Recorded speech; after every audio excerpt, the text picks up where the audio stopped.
Afternoon, guys. I thought I'd do a video that's a little bit different. I'm going to talk about bags today.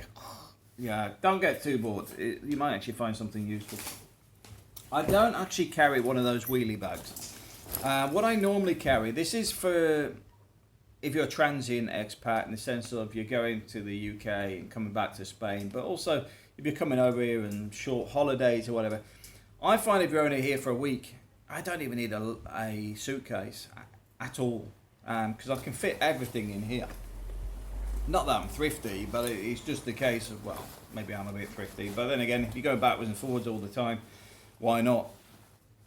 So, first thing is, with a rucksack, there's no wheels. The wheels can add about a kilo. Have a weigh-in, do it yourself, of how much one of these flight cases are. Because I've found some as heavy as 3.5 kilos, which is nearly half your luggage weight for your carry-on. This weighs pretty much nothing. There is nothing to it. It's plastic clips, it's straps, and a bit of cloth. There is no weight to it at all. So that's why I use this. And one of the things, first thing somebody's going to say to me is, well, what about when I take my laptop? I get one of these, and all I do is I keep that laptop in there, shove it in my bag. But even if you don't do that, I carry a lot of these shirts. When I see things I like and they're practical, I buy lots of them. April will tell you I've got probably about 20 or 30 of these shirts in different colours because I liked that they were comfortable, they're lightweight, they don't really crease, so you can throw them in the bag very easily. Don't have to iron them. They're not going to have to worry about when you take them out the other end. Well, what I'll do is put the laptop in the middle. After I put some t-shirts and stuff at the bottom, maybe a pair of shoes, but often I don't even carry shoes with us. But say flip-flops, put flip-flops at the bottom, then I pack it around with t-shirts, shorts, or whatever to protect the laptop.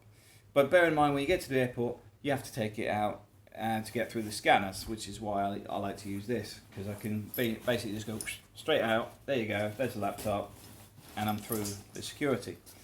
The other reason this is good is if you get one with lots of pockets, like at the front here, I would keep my wallet with my passport and stuff in there.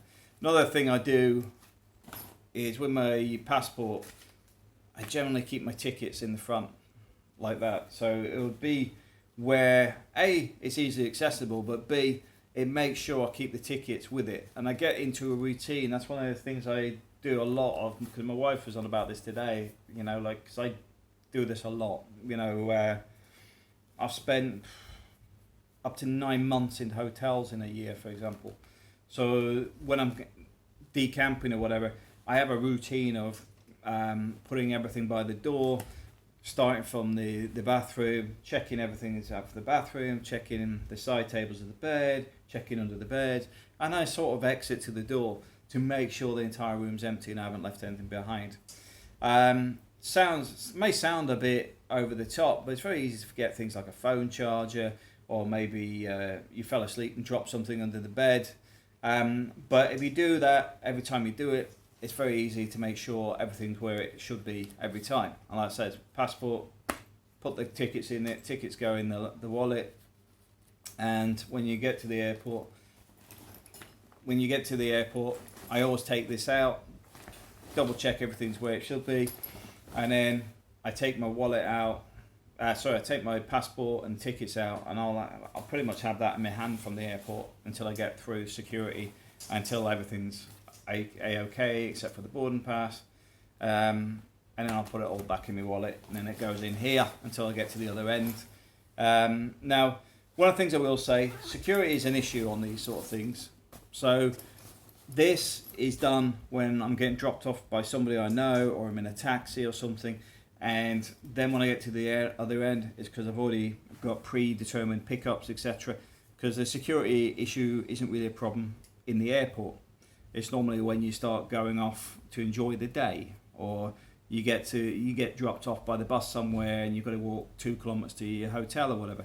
That's when I would actually take that out and put it somewhere else. But generally, I keep it where I can find it, and in the airport, I've never had any security issues of anybody touching my wallet or anything. Torrebecca Market, La Mata Market, there is a risk of pickpockets.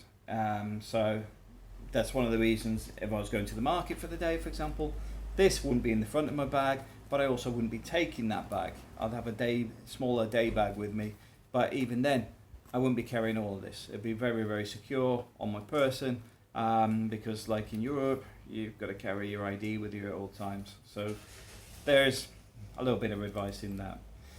Wallet-wise, I carry a big wallet. I don't carry a small one because then I would be into the habit of sticking it in my back pocket. This one is a pain in the backside, in the sense of it's like nearly twice the size of a normal wallet, so I generally don't stick it in my back pocket because it stands out. The reason I have this is it's got lots of little pockets like there. My passport goes in the back. I split my currencies up because I'll have like it at the front here.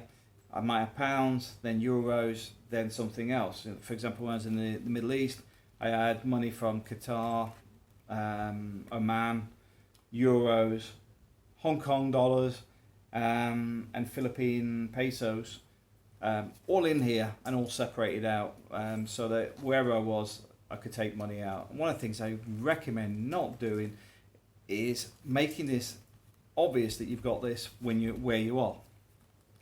So if, for example, I'm in the shop and I was going to buy something, buy a bag, I wouldn't be taking this wallet out. The money would already be in my pocket because I separate this out. If I'm going out to do something, I separate. I'm going to the market today, I take money and I separate it. This is kept somewhere that's secure and a pain to get easy access to.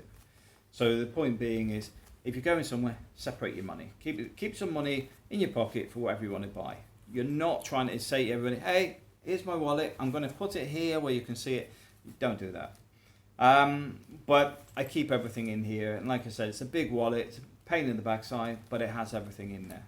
The other thing I do with my mobile phone is I keep copies of passport and other ID that I may need, medical insurance card, for example. So that if there is an emergency, the information's there. Back to the backpack. When you go through the scanners and stuff, like I say, keep your stuff in the front, easy access. So you've got your ID, you've got your tickets in the front, easy to keep out. Also put your charging cables at the bottom there as well, so that you've got easy access to that. If you're traveling overseas, keep one of these, but generally keep one anyway. It's a pen. Because like when you go to America, Philippines, or somewhere else that needs a visa, they give you a little bit of paper on the plane. Guess what everybody's looking for? A pen. So if you've got that, you can fill it in and don't have to wait while everybody else is doing exactly the same thing, fighting over pens to get it done. Keep that in the front where you can find it, easy to find. That's where your organisation of it is. Your mobile phone goes there as well. The reason being is when you go to do the scanner, let's say you whip your laptop out the back because you leave it where it's easy to pull out, drop that in there, do the same with the electronics. If you've got an iPad, keep it in front as well. But like I said, don't use this where it's very in public spaces, in the sense of the airport's fine. I've never had any problems in an airport. But for example, I wouldn't wear this in the market because this is just saying steal me on it, because it's hung on your back. People just open it up and go, oh yeah, he's got this. So yeah, this is for getting from A to B. This is for your flight. This is not for when you're wandering around, unless you're in the middle of nowhere, where you may have a reduced risk. But personally, I generally try not to keep this stuff in here when I'm already at my arrival, or in like wandering through London or something. I take it all out and I put it on my person where it's secure. Some people will use money bags where they wear them under the shirt or whatever. That's up to you. There's different ways of doing it. You may have some hidden pockets, you may have other ways of doing it. So I'll leave that up to you, but personally, don't leave your important stuff in here once you're through all the airport stuff. This is just to make it convenient for you when you're going through. So you go, right, there's my passport, there's my ticket. Next, you go to the scanner, there's my computer, there's my phone. Reload it, and away you go. But the advantage you got with this is it's light. It also has these clips on the side, so if they said your bag's too big, you can pull the bag to make it even smaller. Generally, I find the weight on this, I never surpass. It's also, if you're out and about and were worried, you can wear it on your front, but just try it first. Don't buy a bag, then wait till you're going on holiday to see if it's comfortable enough. Try and do it before you go. So if you're going to go in a week or so, try the bag on your front, because maybe you want to just take your stuff from the front and make sure it's secure. You might say, that's hurt my back now. That wasn't a good idea. It might be the wrong bag for you. But personally, I have no problems with that. But be aware, you will get pickpocketed if you leave the opportunity there. Now, another bag I recommend is the messenger bag. This one has been all over the planet. This has been to the Philippines, it's been to Oman, it's been to Qatar, it's been to Dubai, all over the UK. It's a waterproof one. It's designed for laptops, so it's got extra padding in there. There's a lot of extra pockets in it as well. This one I can actually get 3 laptops in, which you may think, well, that's absolutely crazy, but I have actually had to, well, I've needed 2, but I've ended up with 3, because when I buy a new one, like for example, I'm going to the Philippines, I'll buy a new one to take back with me. They all fit in there. Now, it's got plenty of pockets, same thing, front one, your ID, whatever, fantastic. More secure than the rucksack, because you can just keep it on your front over your arms like this. Downside, I find, which is why this is actually worn out, there's no support strap on here for your shoulder. Mine's actually worn out from traveling. It rubs on my shoulder, which is why I like this bag, but that's the downside of it. If it's heavy, you know, you've got like 3 laptops and cables and stuff in there, it will pull on your shoulder. So it may not be ideal for everybody. But like I said, I've been all over around the world with it. It's secure because it's on your front. You'll also find in museums and things are a bit funny about rucksacks these days, because there's some areas you get which are quite small, and you moving around with this, you imagine you're stood behind this and somebody's doing that, you could catch somebody's eye out. It's one of those things, people say you'll take somebody's eye out with that, but you could. But also you can knock over a vase or damage some artwork, or basically they don't want them. But if you do take one of these, they have no problems with this, because you've got more control over the bag. It's in front of you. You know how much space is taken up. With a rucksack, you get people doing that, and you're thinking, well, you sit still or whatever, because they're getting in your way. So there's advantages to the two. Biggest one, disadvantage on this one is I find it does rub on the neck, but I can pretty much get the same amount of stuff in this one as I can this one. Both very good. But also pack for the trip, not pack for the month. If you're going away for a weekend, pack for the weekend. A lot of people carry too much stuff. You know, they'll carry like, oh, we're going out in the evening and going out. It's like, okay, what type of holiday is it? Well, it's a trekking holiday. So do you really need a suit just to, you know, nobody's going to be too bothered if you wear like a hiking sort of button-up shirt. I have a lot of shirts which are very light fabric, because April always asks me about ironing them, but you don't need to, because you wear it and the creases drop out. Same with these, they don't crease.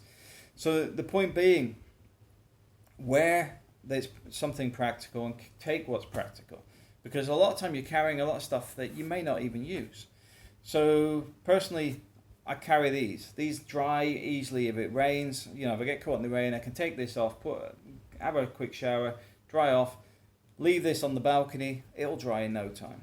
Very, very thin, very easy to dry, and I've got more of them. So the point being is, if I get cold, I can put another one over the top of it. But the same with a jacket.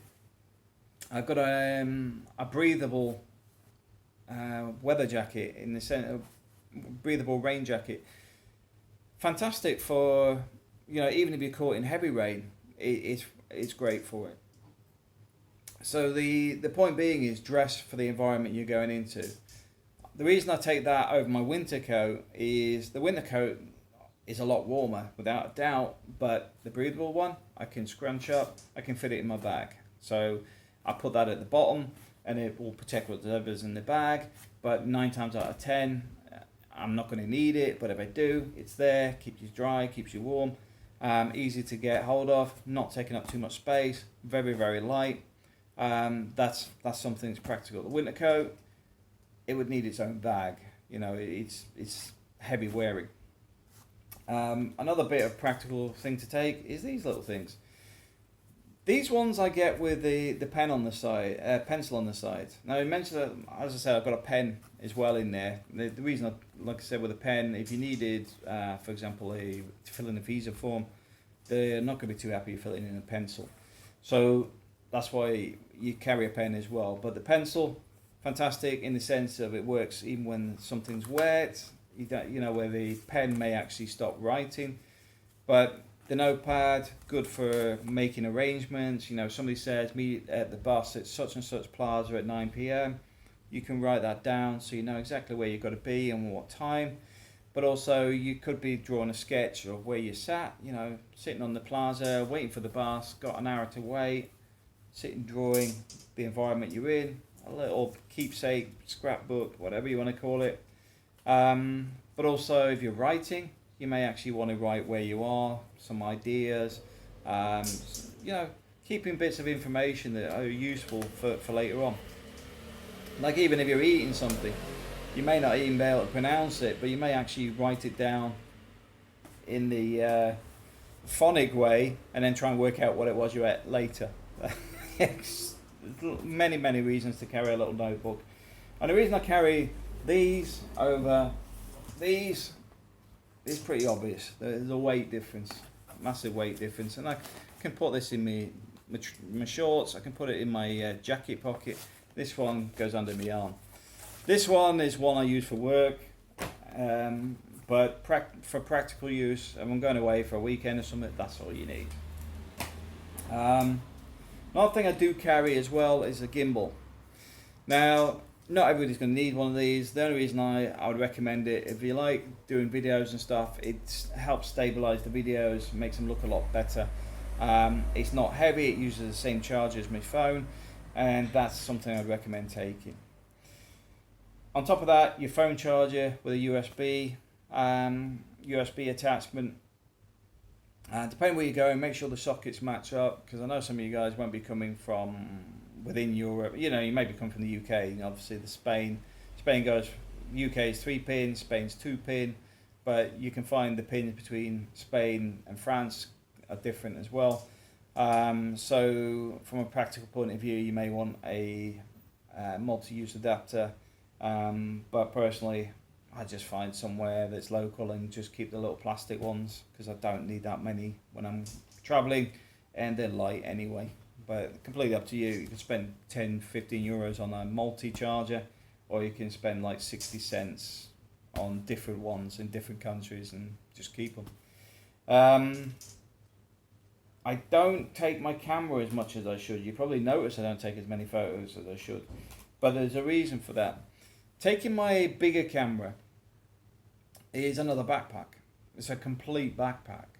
Now, it becomes an inconvenience unless it was a photography trip, or I was doing it for a specific reason. Say I was going to a tomato festival in somewhere where they all throw tomatoes, and I know that'd be fantastic for photography. It would have to be based around the photography. As a family person, it's near impossible with kids. It's just not practical. My phone does good video. You see that I put them up on YouTube a lot. It does great photos as well. It does 90% of what I would like to take. Are they at the same level as the professional cameras that I have? They're not as good. But at the same time, I'm not selling the photography, I'm not selling the videos, so I'm not really looking at it from a professional point of view beyond just sharing my experiences. And I find the phone fits in my pocket. I can have a chat with my son while holding a camera here, or on the gimbal, I can chat with him and I see what he's doing without having to move my hand. It's videoing. It's doing what it's doing. I'm still spending time with the family, still doing the family stuff. Where if I was actually doing it in a more professional way, I'd be moving my focus away from spending time with the family. So you've got to gauge up why you're doing things, what you're really wanting out of it. Because if you're going there professionally, then are they, taking your kids? Is it going to be fair on them? Is it going to be fair on you? Because when they keep walking into shop or waving in front of the camera and stuff, you might get frustrated. Another thing I would say that's worth taking is one of these battery backups for your mobile phone, USB ones. Get a decent one. The cheap ones are a waste of money. You'll find they won't last very long, but you can get some very good quality ones on Amazon, which would be perfect for, if you're out and about, you can be using your phone and charging it at the same time. Because I've had it before when I put the charger in my pocket, the battery charger, and the cables just run to my phone. I'm still videoing, and my charger's going up, not down. Very, very practical, useful piece of equipment to carry. Another thing I do when I'm traveling as well, very useful for the plane or the bus or whatever, is I have 2 sets of headphones. Now, the first set of headphones is for when I'm wanting to switch off. They go around my neck and they just go in my ears, the Wi-Fi wireless ones.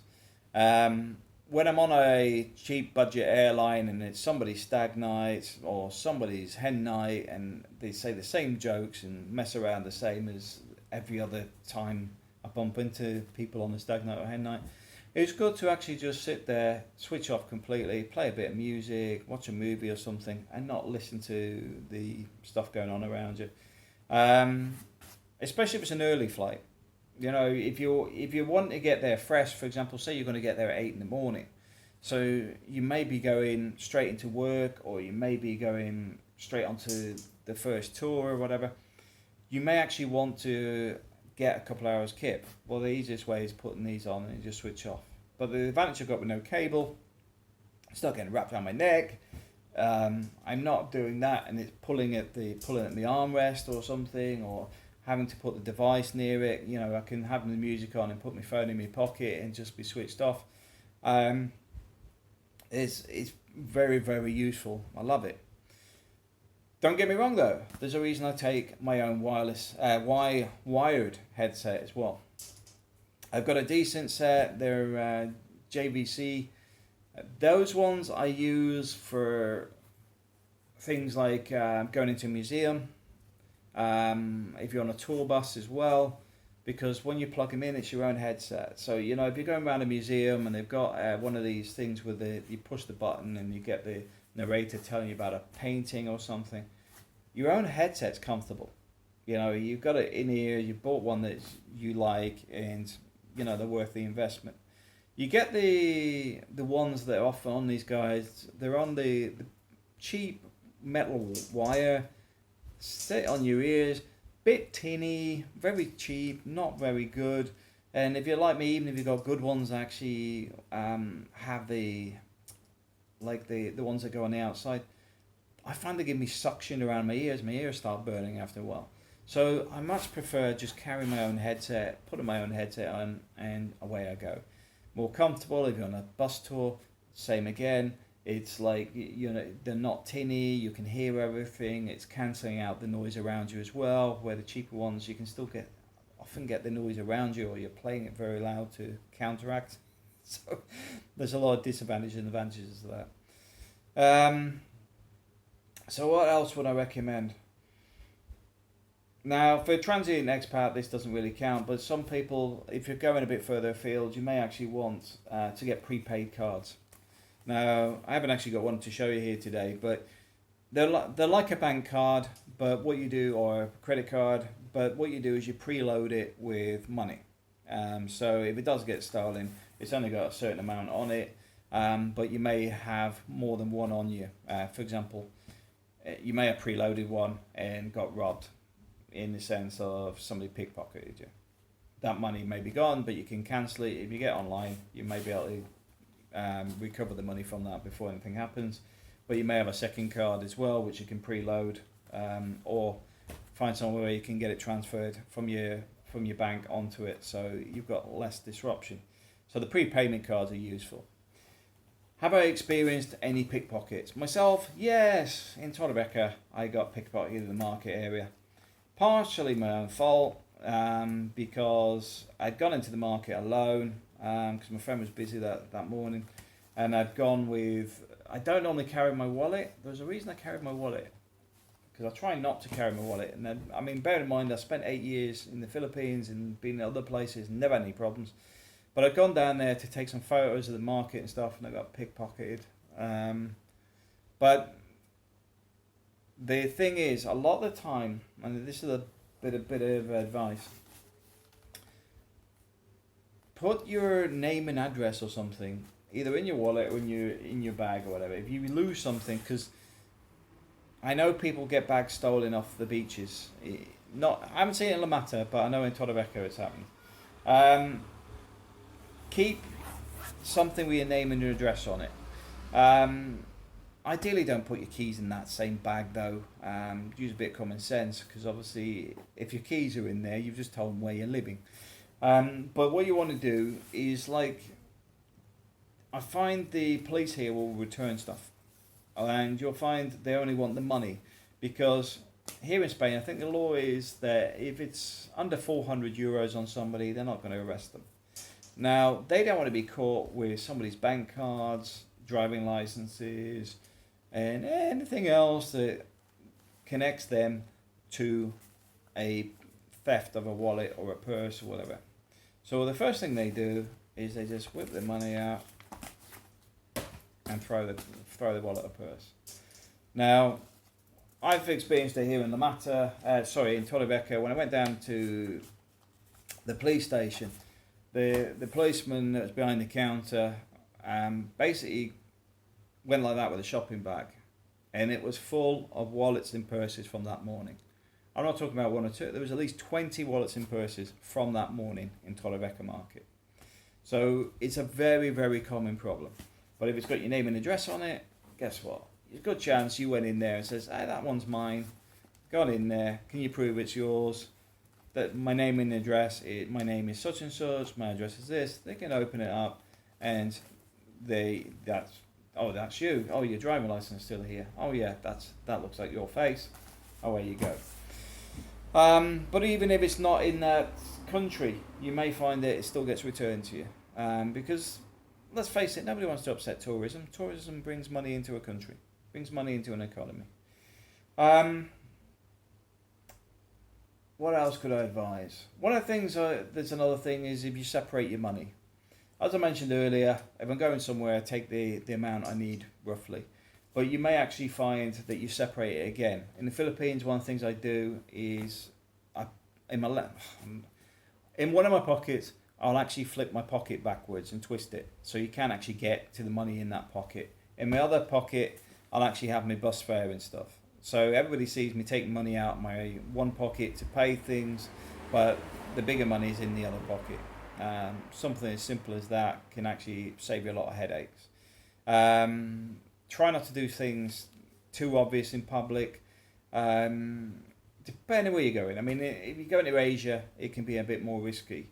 But if you've got a brand new iPhone and stuff, it's all right in the tourist traps, in the sense of there's a lot of security, a lot of stuff going in. But you start going into some of the other areas, just be aware that there may be people there looking at you thinking, oh, he's got the new iPhone. And just use a bit of common sense where you can. Because the main thing here is to enjoy your trip, get the most out of it. Pre-plan things as well.